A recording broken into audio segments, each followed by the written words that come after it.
Raja Yahudi jahat di mata Tuhan penyebab peperangan. Kerajaan Yehuda dan Asiria versus kerajaan Israel dan Suriah.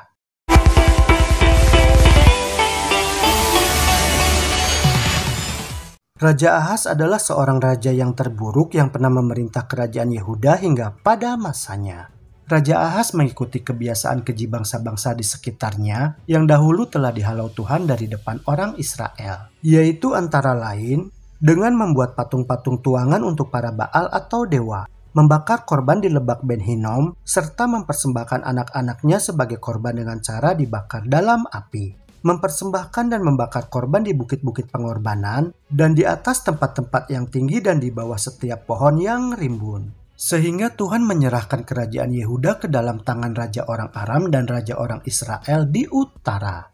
Kedua kerajaan tersebut mengalahkan Raja Ahaz dan menawan banyak orang Yehuda dan diangkut ke Damsyik, ibu kota kerajaan Aram. Dan kemudian bangsa Edom dan bangsa Filistin turut mengalahkan dengan menyerbu kota-kota serta menawan orang-orang Yehuda. Dalam kitab Yesaya 7 ayat 1-9 dituliskan alasan dari sisi kerajaan Aram dan Israel mengapa kedua kerajaan tersebut menyerang kerajaan Yehuda di selatan. Bahwa kerajaan Israel di utara yang terdiri dari 10 suku dan dipimpin oleh suku utama yaitu suku Efraim bersekutu dengan kerajaan Aram kini Suriah untuk menyerang bangsa yang lebih kecil yaitu kerajaan Yehuda di selatan. Tujuan penyerangan kerajaan Israel dan Aram adalah untuk memaksa supaya kerajaan Yehuda mau bergabung dengan mereka. Kerajaan Israel dan Aram berencana membentuk sebuah koalisi untuk melawan kekuasaan Tiglat-Pileser III yaitu Raja Asyur atau Asiria. Yang dalam kitab 2 Raja-Raja 15 ayat 19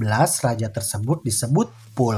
Alasan untuk melakukan perlawanan itu adalah karena wilayah kerajaan Asiria yang dipimpinnya itu menjadi semakin luas. Sehingga hal itu dikhawatirkan dapat mengancam kerajaan Israel dan Aram. Sebenarnya di antara kerajaan Israel dan Aram ada terjadi perselisihan.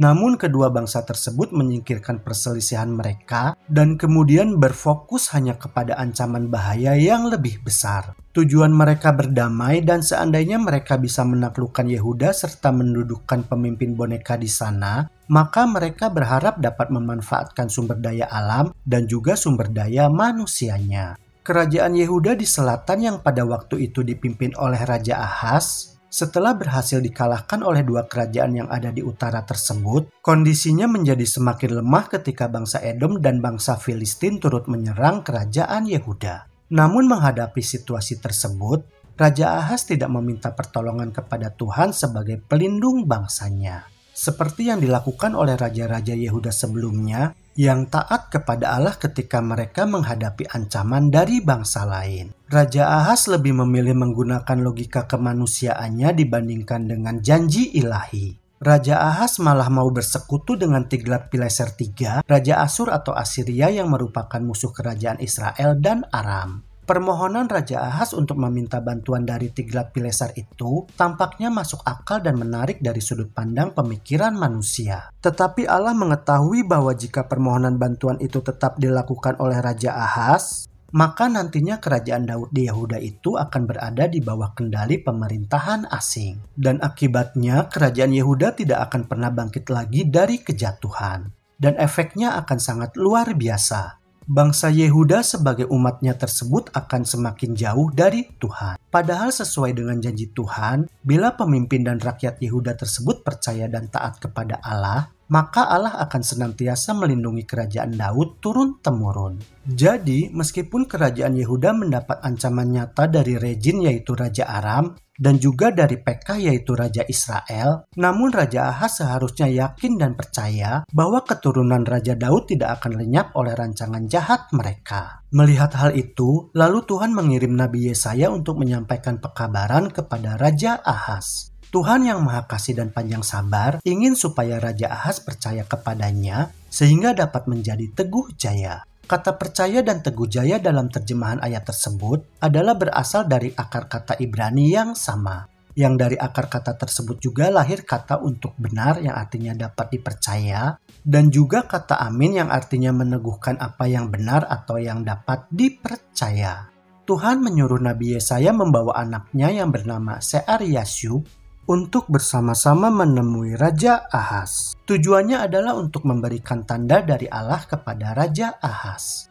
Nama Sear-Yashub artinya adalah umat yang sisa akan kembali. Jadi karena Yesaya yang merupakan ayah dari Sear-Yashub itu adalah seorang nabi, maka nama anaknya itu seperti sebuah pekabaran dari Allah tentang satu bangsa atau umat yang sisa, yaitu yang sebelumnya dibawa ke dalam penawanan, tetapi kini mereka sudah pulang kembali dari tawanan. Nama Sear-Yashub juga memiliki makna kembali kepada Allah dalam arti bertobat. Sebab kata kerja kembali dalam kata aslinya juga membawa makna pertobatan. Jadi makna rohani pesan dari Allah kepada Raja Ahaz yang disampaikan oleh Nabi Yesaya dengan membawa anaknya yang bernama Sear-Yashub itu adalah memiliki maksud supaya Raja Ahaz dan rakyat Yehuda berbalik dari dosa-dosa mereka. Allah meminta supaya mereka bertobat, atau nanti mereka akan pergi ke dalam penawanan.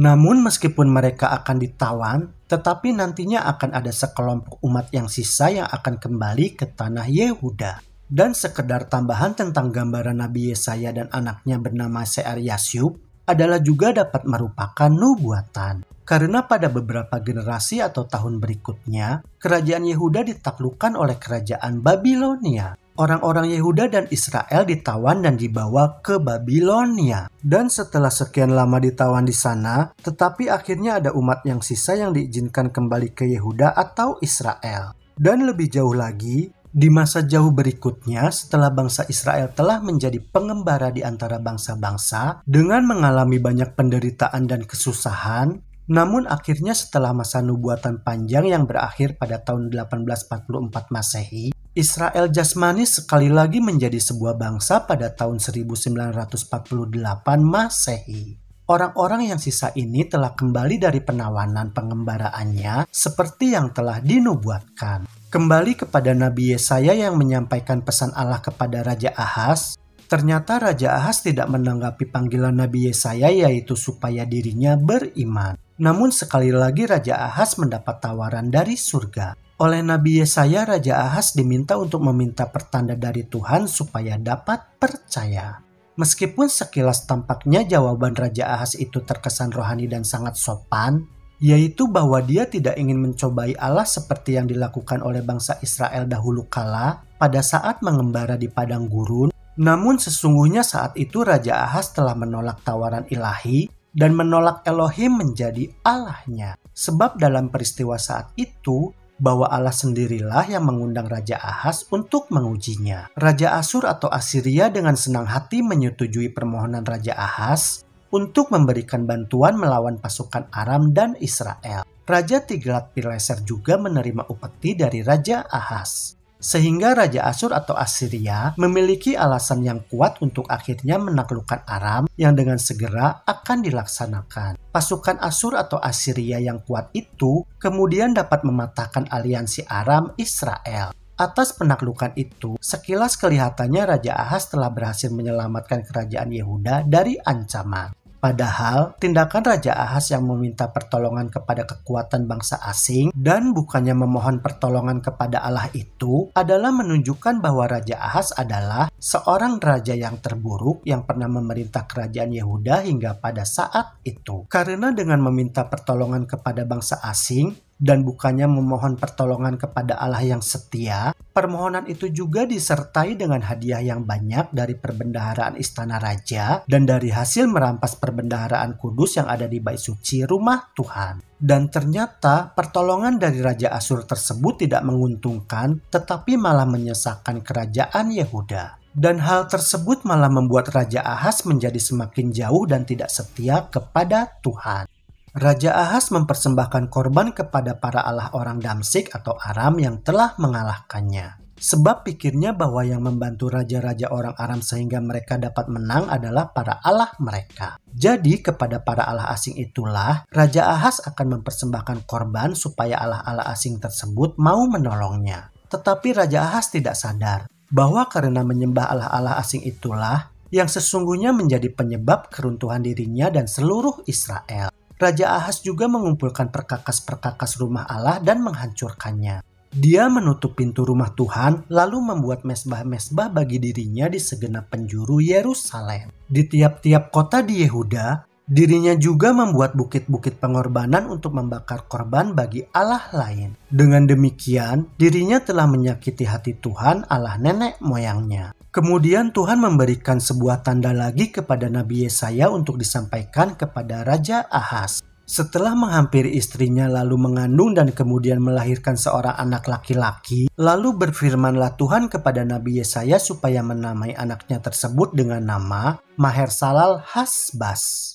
Maher-Shalal-Hash-Baz artinya adalah jarahan. Dan sebelum anak tersebut tumbuh dewasa, maka kekayaan Damsyik atau Aram dan jarahan Samaria atau Israel akan diangkut di depan Raja Asyur atau Assyria. Hal itu untuk membuktikan bahwa allah-allah asing bangsa Aram yang disembah dan diagung-agungkan oleh Raja Ahaz tersebut sama sekali tidak ada kuasanya dibandingkan dengan Tuhan Allah yang benar. Karena kerajaan Aram dan Israel di utara akhirnya dapat ditaklukkan oleh bangsa Asyur atau Assyria. Dan setelah itu, lalu bangsa Asyur atau Assyria menyerbu dan menaklukkan kerajaan Yehuda di selatan.